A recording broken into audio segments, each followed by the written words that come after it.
नमस्कार दोस्तों, जातक कथा इस चैनल में आप सभी का स्वागत है।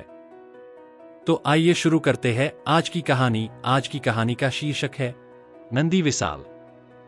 दान में प्राप्त बछड़े को एक ब्राह्मण ने बड़े ही ममत्व के साथ पाला पोसा और उसका नाम नंदी विशाल रखा। कुछ ही दिनों में वह बछड़ा एक बलिष्ठ बैल बन गया। नंदी विशाल बलिष्ठ ही नहीं, एक बुद्धिमान और स्वामी भक्त बैल था। उसने एक दिन ब्राह्मण के प्रति कृतज्ञता ज्ञापित करते हुए कहा, हे ब्राह्मण, आपने वर्षों मेरा पालन पोषण किया है। आपने तन मन और धन से मेरा उपकार किया है। मैं आपका ऋणी हूं।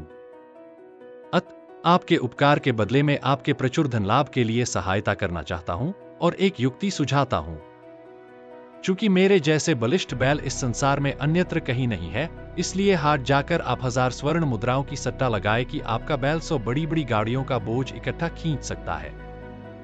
ब्राह्मण को वह युक्ति पसंद आई और बड़े साहूकारों के साथ उसने बाजी लगा ली। पूरी तैयारी के साथ जैसे ही नंदी विशाल ने 100 भरी गाड़ियों को खींचने की भंगिमा बनाई, ब्राह्मण ने तभी नंदी विशाल को गाली देते हुए कहा, दुष्ट, खींच खींच इन गाड़ियों को फटाफट। नंदी को ब्राह्मण की भाषा पसंद नहीं आई। वह रुष्ट होकर वहीं जमीन पर बैठ गया। फिर ब्राह्मण ने हजारों युक्तियां उसे उठाने के लिए लगाई, मगर वह टस से मस न हुआ। साहूकारों ने ब्राह्मण का अच्छा मजाक बनाया और उससे उसकी 1000 स्वर्ण मुद्राएं भी ले गए। दुख और अपमान से प्रताड़ित वह हारा जुआरी अपने घर पर पड़ी एक खाट पर लेटकर विलाप करने लगा। तब नंदी विशाल को उस ब्राह्मण पर दया आ गई। वह उसके पास गया और पूछा, हे ब्राह्मण, क्या मैंने आपके घर पर कभी भी किसी चीज का कोई भी नुकसान कराया है या कोई दुष्टता या धृष्टता की है?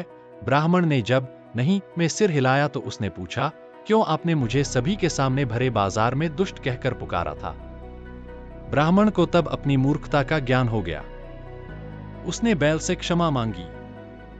तब नंदी ने ब्राह्मण को 2000 स्वर्ण मुद्राओं का सट्टा लगाने को कहा। दूसरे दिन ब्राह्मण ने एक बार फिर भीड़ जुटाई और 2000 स्वर्ण मुद्राओं के दाव के साथ नंदी विशाल को बोझ से लदे 100 गाड़ियों को खींचने का आग्रह किया।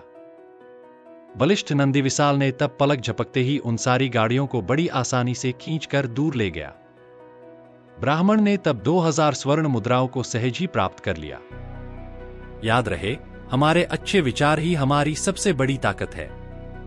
अगर इन कहानियों में से एक भी कहानी आपके जीवन में सकारात्मक बदलाव लाती है और आपको अपना जीवन जीने में सहायक होती है, तो हमारे इस चैनल का उद्देश्य पूरा होता है। ऐसे ही जातक कथाएं सुनने के लिए जुड़े रहिए हमारे साथ। और हाँ, चैनल को लाइक, सब्सक्राइब और शेयर जरूर करें। धन्यवाद।